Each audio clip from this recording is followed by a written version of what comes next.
Shalom, berjumpa lagi dengan saya di Karyaku Channel. Kali ini kita akan memaparkan tentang Roh Kudus bagi orang percaya, yaitu dalam Kisah Para Rasul pasal 2 ayat 1 sampai 47.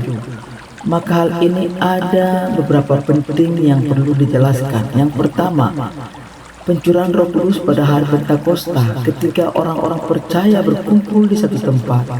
Tiba-tiba turunlah dari langit bunyi seperti tiupan angin keras, dan tampaklah kepada mereka lidah-lidah api seperti nyala api yang hinggap pada setiap orang dari mereka.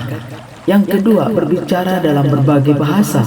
Semua orang yang hadir dipenuhi dengan Roh Kudus dan mulai berbicara dalam bahasa-bahasa lain sesuai dengan yang diberikan oleh Roh itu kepada mereka untuk mengatakannya.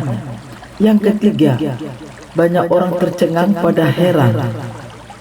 Orang Yahudi yang saleh dari berbagai bangsa yang tinggal di Yerusalem pada waktu itu mendengar para murid yang adalah orang Galilea berbicara dalam bahasa ibu mereka masing-masing tentang perbuatan-perbuatan besar yang Allah lakukan.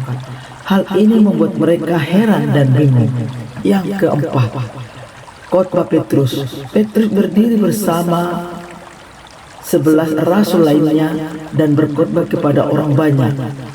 Ia menjelaskan bahwa peristiwa yang mereka saksikan adalah penggenapan nubuatan Nabi Yoel dan bersaksi tentang Yesus Kristus yang telah bangkit. Yang kelima, pertobatan 3.000 jiwa dan kehidupan jemaat mula-mula. Banyak orang mendengarkan khotbah Petrus merasa terharu dan bertanya apa yang harus mereka lakukan. Mereka yang menerima perkataannya memberi diri dibaptis, dan pada hari itu jumlah orang percaya bertambah kira-kira 3.000 jiwa. Jemaat mula-mula ini kemudian bertekun dalam pengajaran rasul-rasul, persekutuan, memecahkan roti dan berdoa bersama-sama, serta saling berbagi harta benda untuk memenuhi kebutuhan satu sama lain. Itulah peristiwa yang terjadi dalam Kisah Para Rasul pasal yang kedua, di mana pada hari Pentakosta terjadi kuasa Tuhan bekerja bagi tiap-tiap orang yang percaya kepadanya. Selanjutnya kita akan membahas di dalam Injil Matius 4 ayat 1 sampai 11. Yesus menghadapi dan mengalahkan 3 godaan iblis dengan firman Tuhan. Maka hal ini penting bergantung pada Tuhan dan firman-Nya. Maka pembahasan Matius 4 ayat 1 sampai 11 ada 3 godaan yang dihadapi Tuhan. Yang pertama, godaan pertama mengubah batu menjadi roti untuk mengatasi rasa lapar. Yang kedua, menjatuhkan diri dari hubungan baik Allah untuk memuji Tuhan. Yang ketiga, menawarkan semua kerajaan dunia ini jika Yesus sujud menyembah iblis. Maka hal ini Yesus menjawab yang konsisten. Yesus mengalahkan godaan-godaan tersebut dengan menanggapi menggunakan ayat-ayat yang tertera di dalam firman Tuhan. Hal ini juga ditegaskan, prioritaskan spiritual. Yesus menetapkan prioritas yang benar. Manusia hidup bukan dari roti saja, tetapi dari setiap firman yang keluar dari mulut Allah. Ini menekankan bahwa ketaatan dan kehendak Allah lebih penting daripada kebutuhan fisik atau materi. Selanjutnya, konsisten dan peranan Roh Kudus. Yesus dibawa oleh Roh Kudus ke padang gurun.